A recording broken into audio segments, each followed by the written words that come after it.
अस्सलामुअलैकुम dear student. तो आज का हमारा टॉपिक है इंटीजर्स। इंटीजर्स हमारे पास क्या होते हैं? नॉन डेसिमल नंबर्स जो हमारे पास थे वो सारे के सारे क्या है? इंटीजर्स होते हैं। जैसे कि यहाँ पे हमने लिखा था कि सिंपल इंटीजर्स में हमारे पास z से हम इसको डिनोट करते थे। -5, -4, -3, -2, -1, 0, 1, 2, 3, इस तरह से मतलब जो नंबर हमारे चलते जा रहे थे वो सारे के सारे क्या हैं? इंटीजर्स। इंटीजर्स में हमारे पास नेगेटिव नंबर्स भी आते हैं, ज़ीरो भी आता है और पॉजिटिव नंबर्स, लेकिन ये सारे के सारे क्या होंगे? नॉन डेसिमल, यानी कि इसमें डेसिमल पॉइंट हमारे पास नहीं होगा। अब इंटीजर्स को जो हम लोग जो है रियल लाइन में किस तरह से ऐड और सब्ट्रैक्ट कर सकते हैं। सिंपल जो हमने इंटीजर्स पढ़े थे, जैसे कि 5 + 4, इसको मैं ऐड कर सकती हूँ। 5 - 4, ये क्या आ जाएगा? 1। ये सिंपल हमने अर्थमेटिक ऑपरेशन में पढ़ा था कि हम लोग इंटीजर्स को ऐड या सब्ट्रैक्ट कर सकते हैं। अब यहाँ पे हमारे पास जो है रियल लाइन में हम लोग जो है किस तरह से इसको जो है ऐड या सब्ट्रैक्ट करवा सकते हैं। सबसे पहले हमारा जो है रियल लाइन हम बनाएंगे। सबसे पहले जो है हम लोग रियल लाइन बनाएंगे। अब रियल लाइन किस तरह बनेगी? हमारे पास 0, 1, 2, 3, 4, 5, 6, ये इस तरह मतलब आगे चलती जाएगी। -1, -2, -3, -4, -5, -6, ये हमारे पास रियल लाइन है। अब अगर हमें जैसे कि यहाँ पे 3 + 2, ये हम अर्थमेटिक ऑपरेशन में करें तो इसकी वैल्यू आएगी 5। तो रियल लाइन में हमें किस तरह करनी है? हमें 0 से स्टार्ट करनी है, मतलब पॉजिटिव है 3 और 2 भी हमारा क्या है? पॉजिटिव। तो हम लोग ये राइट साइड रियल लाइन में देखनी है। अब राइट साइड में हमारा 0 से स्टार्ट होगा। सबसे पहले 3, 1, 2, 3, तो यहाँ से लेकर यहाँ तक हमारी वैल्यू क्या आ रही है? 3, ठीक है। फिर उसके बाद हमने उसमें ऐड और क्या करवाना है? 2। तो इससे आगे हम क्या करेंगे? यहाँ से स्टार्ट करेंगे 1, 2, यहाँ से लेकर यहाँ तक कंप्लीट हमारी ये क्या बन जाएगी? एक रियल लाइन का क्या हमारे पास यहाँ पे वैल्यू क्या आ रही है? 5। अगर इसको काउंट भी करें तो कितनी बन रही है? 1, 2, 3, 4, 5, यहाँ तक हमारी क्या बन रही है? Real line. तो इस तरह से जो है हम लोग इसको शो करवा रहे होते हैं कि हमारे पास इंटीजर्स को किस तरह ऐड या सब्ट्रैक्ट करवा सकते हैं। अब अगर जो है मुझे इनको सब्ट्रैक्ट करवाना हो 3 - 2 = 4, अगर मैं इसमें ये करूँ रियल लाइन में, किस तरह से लिखूँगी? 0, 1, 2, 3, 4, 5, -1, -2, -3, -4, -5। अब यहाँ पे हम लोग क्या लिखेंगे? सबसे पहले 3 पॉजिटिव है, तो यहाँ से हम लोग यहाँ तक जाएंगे 1, 2, 3। फिर उसके बाद -2, मतलब हमने दोबारा बैकवर्ड जाना है नेगेटिव की वजह से, तो ये क्या हो जाएगा? 1, 2, तो यहाँ पे हमारा आ जाएगा 3 - 2, हमारे पास क्या आ रहा है? 1। तो यहाँ पे हमारी वैल्यू क्या आ रही थी? यहाँ पे भी 1 आ रही है, तो हमारे पास ये आंसर आ जाएगा, ठीक है। अब सेकंड, हम अगर हमारे पास इस तरह से नेगेटिव साइन में हो, -1, -2 इक्वल क्या आ जाएगा? -3 के। तो रियल लाइन में हम लोग ये किस तरह से शो करवा सकते हैं? यहीं भी हमारे वही नंबर आएंगे 1, 2, 3,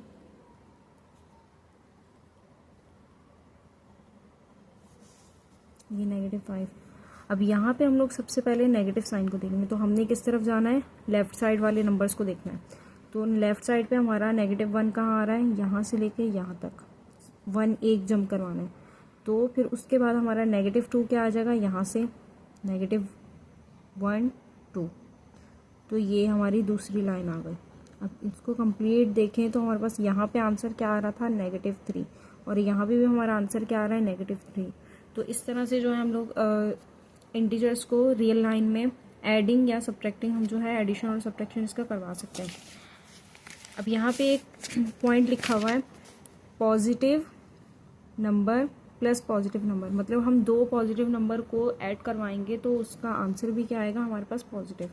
और अगर 2 नेगेटिव नंबर्स को ऐड करवाएंगे तो हमारे पास आंसर भी क्या आएगा? नेगेटिव। जैसे कि यहाँ पे हमने किया था, 2 पॉजिटिव नंबर को ऐड करवा रहे थे, यहाँ पे आंसर भी क्या आ रहा था? पॉजिटिव में आ रहा था। यहाँ पे 2 नेगेटिव नंबर्स को ऐड करवा रहे थे, यहाँ पे भी हमारा आंसर क्या आ रहा था? नेगेटिव आ रहा था। यहाँ पे एक और, अब यहाँ पे देख लेते हैं हम लोग प्रॉपर्टीज ऑफ एडिशन। इंटीजर्स की प्रॉपर्टीज ऑफ एडिशन हमारे पास क्या क्या है? एडिटिव आइडेंटिटी प्रॉपर्टी, मतलब यहाँ पे सबसे पहले हमारे पास है a प्लस 0, 0 प्लस a। इसकी सबसे पहली प्रॉपर्टी है एडिटिव आइडेंटिटी। क्या थी? a प्लस 0 या फिर 0 plus a equal to a। यहाँ पे अब क्या होगा, आपका ये जो नंबर है, मतलब वेरिएबल से हमने मेंशन किया है, इसमें आपकी कोई भी वैल्यू एक ही हो सकती है। यहाँ पे आपका 1 भी हो सकता है, 2, 3, 4, 5, 6 जो भी है। आपने जो है यहाँ पे वो नंबर 0 में ऐड करवाना है, या फिर आप 0 में वही नंबर ऐड करवाएं तो आपका वही नंबर आएगा, मतलब उस नंबर पे कोई इफेक्ट नहीं पड़ेगा, उसमें कोई एडिशन या सब्ट्रैक्शन नहीं होगा, तो सिंपल आपका जो है वही नंबर आएगा। सेकेंड प्रॉपर्टी है एडिटिव इनवर्स प्रॉपर्टी। अब एडिटिव इन्वर्स में आपने क्या करना है, उसी का इन्वर्स ऐड करवा देना। जैसे a प्लस इसका नेगेटिव पॉजिटिव का क्या आ जाएगा? नेगेटिव a, या फिर आप जो है नेगेटिव a में उसका अपोजिट क्या करवाए? a, तो इसका आंसर आएगा 0। ठीक है, यहाँ पे अगर मैं 2 लिखूँ प्लस -2, 2 पॉजिटिव ये नेगेटिव, तो इसका आंसर क्या आ जाएगा? 0। अब यहाँ पे a वेरिएबल हमने खुद से मेंशन किया, अब a की वैल्यू आप कोई भी रख सकते हैं, लेकिन उसका आंसर क्या आ जाएगा? 0। तो ऐसी प्रॉपर्टी को हम लोग कहते हैं एडिटिव इनवर्स।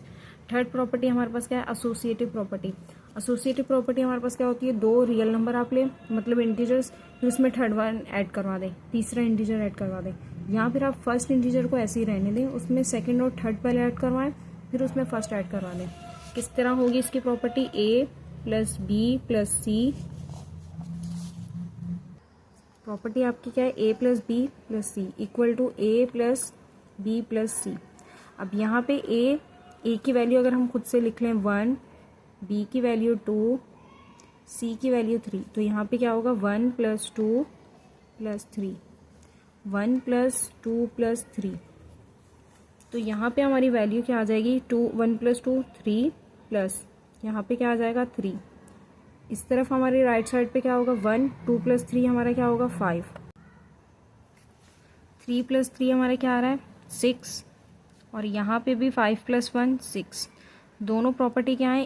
लेफ्ट साइड और राइट साइड हमारी जो है इक्वल हो रही है, तो हमारी एसोसिएटिव प्रॉपर्टी भी यहाँ पे होल्ड करती है। फोर्थ वन हमारी क्या है? Commutative property. कम्यूटेटिव प्रॉपर्टी क्या है? या फिर आप एक इंटीजर को दूसरे इंटीजर में ऐड करवाएं, या दूसरे वाले इंटीजर को फर्स्ट वाले में ऐड करवाएं, तो आपकी ये प्रॉपर्टी भी क्या होगी? होल्ड करेगी, यानी कि लेफ्ट साइड और राइट साइड दोनों इक्वल आएंगे। Distance on a number line हमारा क्या होता है? The distance between any 2 real numbers a and b on a number line can be calculated using the formula. हमारे पास इसका फॉर्मूला क्या है? मॉड लगाया है। लास्ट क्लास में हमने डिस्कस किया था कि हमारे पास डिस्टेंस के लिए ये मॉड की वैल्यू जो है एब्सोल्यूट वैल्यू यूज होती है, इसके हम एब्सोल्यूट वैल्यू भी कह सकते हैं। हमारे पास क्या है? b minus a। अब b की जगह मेरी कोई भी वैल्यू हो सकती है, a की जगह भी मेरी कोई भी वैल्यू आ सकती है। यहाँ पे अब हमने क्या किया? a इंटू बी, इन दोनों के बीच का डिस्टेंस निकालना है। तो यहाँ पे हमारी हमने खुद से लेट सपोज वैल्यूज लिखी हैं। यहाँ पे अगर हमारा आ जाए 0, 1, 2, 3, तो यहाँ पे -1, -2, -3। अब हमारी b की वैल्यू यहाँ पे क्या आ रही थी? 3, d हमारा इक्वल टू 3 माइनस, अब यहाँ पे इसकी वैल्यू क्या आ रही है? a की -1, तो यहाँ पे क्या आ जाएगा? 3 minus into minus plus 1, 3 plus 1 क्या आ जाएगा? हमारी 4। मतलब इसका डिस्टेंस कितना आ रहा है? यहाँ से लेकर यहाँ तक 4 डिस्टेंस आ रहा है। और अगर हमारी यहाँ पे नेगेटिव वैल्यू भी आ जाती है, जैसे कि यहाँ पे अगर मेरा 3 होता और यहाँ पे +1 होता, तो -2 इसका मॉड लेते, मतलब एब्सोल्यूट वैल्यू, तो इसका क्या आ जाता? +2 हमारा डिस्टेंस आ जाता। Multiplication and multiplying and division हम लोग किस तरह करते हैं? Question the result of dividing, result जो हमारा आता है डिवाइड करने के बाद, उसे हम कहते हैं क्वेश्चन। और प्रोडक्ट हमारा क्या होता है? The result of multiplying. हम दो वैल्यू को जब मल्टीप्लाई कर रहे होते हैं तो उसका जो रिजल्ट आता है उसको हम कहते हैं प्रोडक्ट। इसमें यहाँ पे देख लेते हैं, हमारे पास दो वैल्यूज़ को जब हम मल्टीप्लाई कर रहे हैं तो इसकी वैल्यू क्या आ जाएगी? 4 + 4 + 4। या तो आप क्या करें, इसको 3 बार ऐड करवा दें, या फिर इनको मल्टीप्लाई करवा दें। 3 4 = 12, या फिर आप इस 4 को 3 दफ़ा लिख दें, 4 + 4 + 4। या फिर आप ये भी कर सकते हैं कि 3 को 4 बार लिख लें, 3 + 3 + 3 + 3। तो इसके आंसर भी क्या आ जाएगा? 12। अब अब यहाँ पे लिखा है कि नेगेटिव, नेगेटिव साइन से जब हम किसी भी नंबर को मल्टीप्लाई करते हैं तो हमारे पास आंसर भी क्या आता है, नेगेटिव। यहाँ पे हमारे पास लिखी हुई है कि पॉजिटिव को पॉजिटिव से जब हम मल्टीप्लाई करवाते हैं तो हमारे पास आंसर किस में आएगा, पॉजिटिव में। पॉजिटिव को नेगेटिव में जब मल्टीप्लाई करवाएंगे तो आंसर नेगेटिव में आएगा, और नेगेटिव इंटू नेगेटिव को जब मल्टीप्लाई करते हैं तो आंसर आता है पॉजिटिव में। यहाँ पे एक और है, अगर नेगेटिव को मल्टीप्लाई करवाऊंगी पॉजिटिव से तब भी हमारा क्या आएगा, नेगेटिव में आंसर आएगा। मतलब तो सेम साइन को जब हम मल्टीप्लाई करते हैं तो आंसर पॉजिटिव में आते हैं, और अगर हम डिफरेंट साइन को जब मल्टीप्लाई करवा रहे होते हैं तो आंसर हमारे नेगेटिव में आ रहे होते हैं। अब यहाँ पे हमारी एग्जाम्पल नंबर 1 है, सिंप्लीफाई -3 + -5। सिंपल हमने क्या करना है, इनको ब्रैकेट को सॉल्व करना है। -3 plus into minus minus -5 into 8। अब दोनों नेगेटिव है तो आंसर भी किस में आएगा, नेगेटिव साइन में, और दोनों क्या है, सेम है, तो इनको हमने ऐड करवाना है। इस तरह यहाँ पे अब नेगेटिव इंटू नेगेटिव, दो नेगेटिव नंबर को मतलब सेम साइन को जब हम मल्टीप्लाई कर रहे होते हैं तो आंसर किस में आएगा, पॉजिटिव में। तो यहाँ पे भी हमारी वैल्यू क्या आ रही है, पॉजिटिव में आ रही है। मल्टीप्लिकेशन की भी 4 प्रॉपर्टीज़ हैं। सबसे पहली प्रॉपर्टी है जीरो फैक्टर प्रॉपर्टी। यहाँ पे अब क्या होगा, हम किसी भी नंबर को ए से 0 से जब मल्टीप्लाई करेंगे तो हमारे पास आंसर क्या आएगा, 0। किसी भी नंबर को आप 0 से जब भी मल्टीप्लाई करते हैं तो उसका आंसर आता है 0।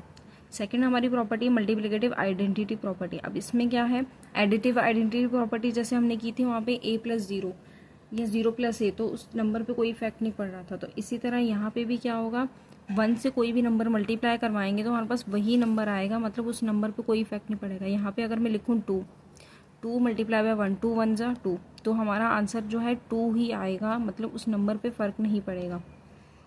एसोसिएटिव प्रॉपर्टी क्या होती है, सेम हमने एडिशन में जैसे देखी थी, इन दोनों फर्स्ट 2 नंबर को आपने मल्टीप्लाई करवाना है, फिर उसके बाद थर्ड वाले के साथ मल्टीप्लाई करवा देना है, या फिर सेकंड और थर्ड को पहले मल्टीप्लाई करवाएं फिर उसको फर्स्ट वाले में मल्टीप्लाई करवाएं। दोनों में आंसर आपका क्या आएगा, लेफ्ट साइड और राइट साइड इक्वल आएगी। कम्यूटेटिव प्रॉपर्टी क्या है, फर्स्ट वाले को सेकंड वाले नंबर से मल्टीप्लाई करवा दें या फिर सेकंड वाले को फर्स्ट वाले से मल्टीप्लाई करवा दें, आपका आंसर जो है इक्वल ही आएगा। यहाँ पे अब सिंप्लीफिकेशन में एग्जाम्पल नंबर 2 है आपकी, 5 को 0 से मल्टीप्लाई करवाएंगे आंसर आएगा 0। जैसे कि हमने ये प्रॉपर्टी पढ़ी थी कि किसी भी नंबर को 0 से मल्टीप्लाई करवा दे तो आंसर 0 ही आता है, तो यहाँ पे भी हमारा क्या आ रहा है, आंसर 0 आ रहा है। अब 10 को जब हम 1 से मल्टीप्लाई करेंगे आंसर क्या आ रहा है, 10। मल्टीप्लिकेटिव आइडेंटिटी में भी हमने यही पढ़ा था कि किसी भी नंबर को 1 से मल्टीप्लाई करवाएंगे तो उस नंबर पे इफेक्ट नहीं पड़ेगा, हमारे पास वही नंबर आ रहा होगा। जैसे 10 को 1 से मल्टीप्लाई किया आंसर 10 ही आ रहा है। एग्जाम्पल नंबर 3 है हमारे पास, 3 को 7 से पहले मल्टीप्लाई करवाना है, मतलब ब्रैकेट पहले आपने सॉल्व करनी है, फिर 2 को इससे मल्टीप्लाई करवा के आपका ये आंसर आएगा। अब सेकंड आपका क्या है, पहले 2 नंबर को आपने मल्टीप्लाई करवा दिया, फिर फर्स्ट वाले के साथ आंसर आपका सेम आ रहा है, तो ये वाली प्रॉपर्टी हमारी जो है होल्ड कर रही है यहाँ पे।